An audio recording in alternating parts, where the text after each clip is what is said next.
Hello po, ano. Konektado to doon sa guro na nagpapatransfer, ano. Kasi ito yung ginagawa ng iba na mas madali. Kasi ang ginagawa ng iba, halimbawa, nandito ka sa Caloocan, ano, sa division ng Caloocan, at gusto mo mag-transfer sa Bulacan, halimbawa. Ang ginagawa nila, dahil doon na sila residente, oo, doon na sila residente. Nandun yung kanila, may proof sila na talagang doon na resident. Kahit na localization, makikita naman ng Bulacan Division na taga doon sila, no? Kaya pwede sila mag-apply.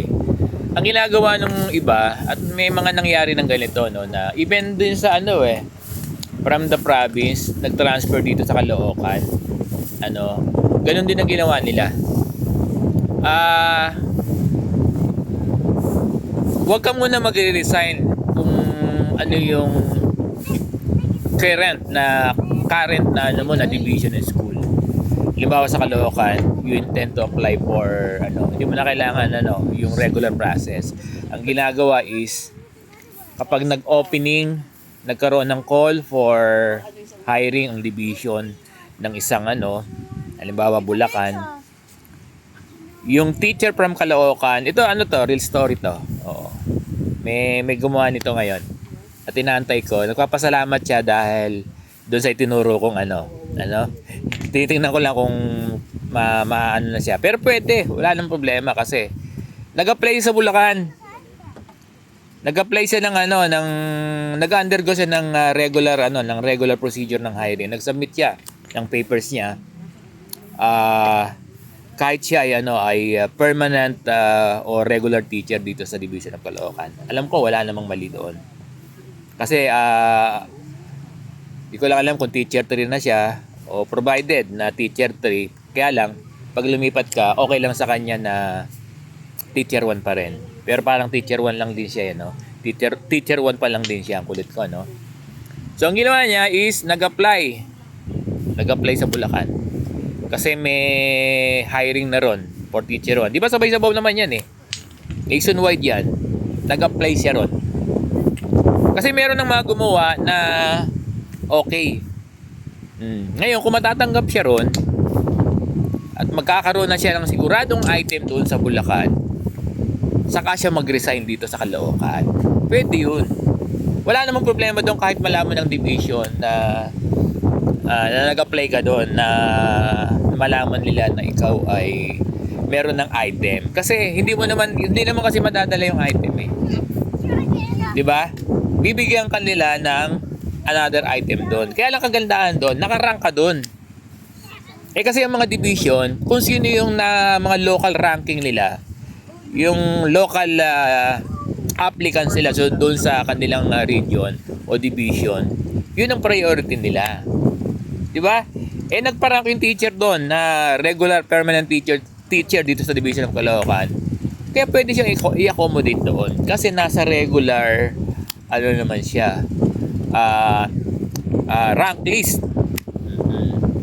Eh siyempre, pag sinubmit mo yung credential mo doon, nilalagay mo naman doon eh. Hindi mo naman dinadaya eh.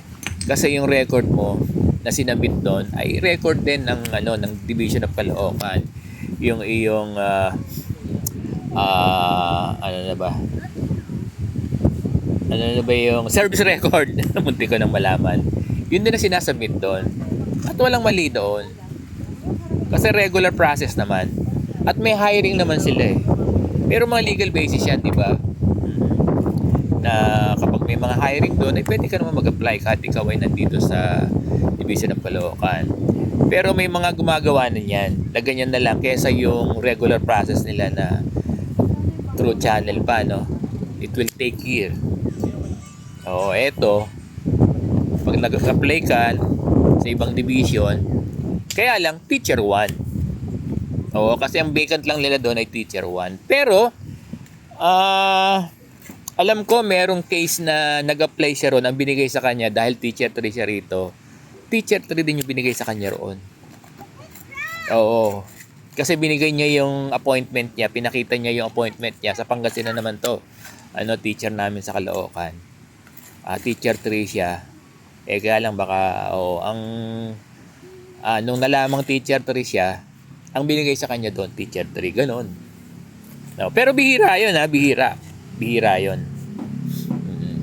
Kaya ang ano dyan, most likely, kapag nag-apply ka sa isang division, kahit ikaw ay permanent teacher na dito sa isang division, ang makukuha mo pa rin ay teacher 1. Oo, kahit na ikaw ay master teacher. Yes, ang karaniwan, ang common na makukuha mo. Kasi yun lang naman talaga ang vacant item ng mga division. Kaya lang, napunta ka naman na sa sa lugar mo, 'di ba? Oh, hindi ka na mahirapan ng travel, nandoon ka na sa nandoon na yung residency mo ay nandoon na rin sa nilipatan mo. Kasi yung lumipat to Bulacan, nandoon na yung kanilang residency, nandoon na lang yung bahay nila. Oh, at kino-consider 'yan, yung localization. So, naget ba? Pwede, kaya ang suggestion ko doon sa chat center natin, pwede mong gawin ito. Huwag ka muna mag-resign sa division mo ha.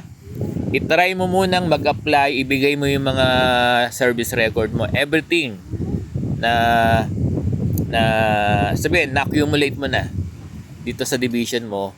Kung ano yung mga requirements doon, yun ang isubmit mo. Wala namang problema. Wala akong nakikitang problema roon. At may marami na rin ang gumawa nung procedure o way na ganito, no?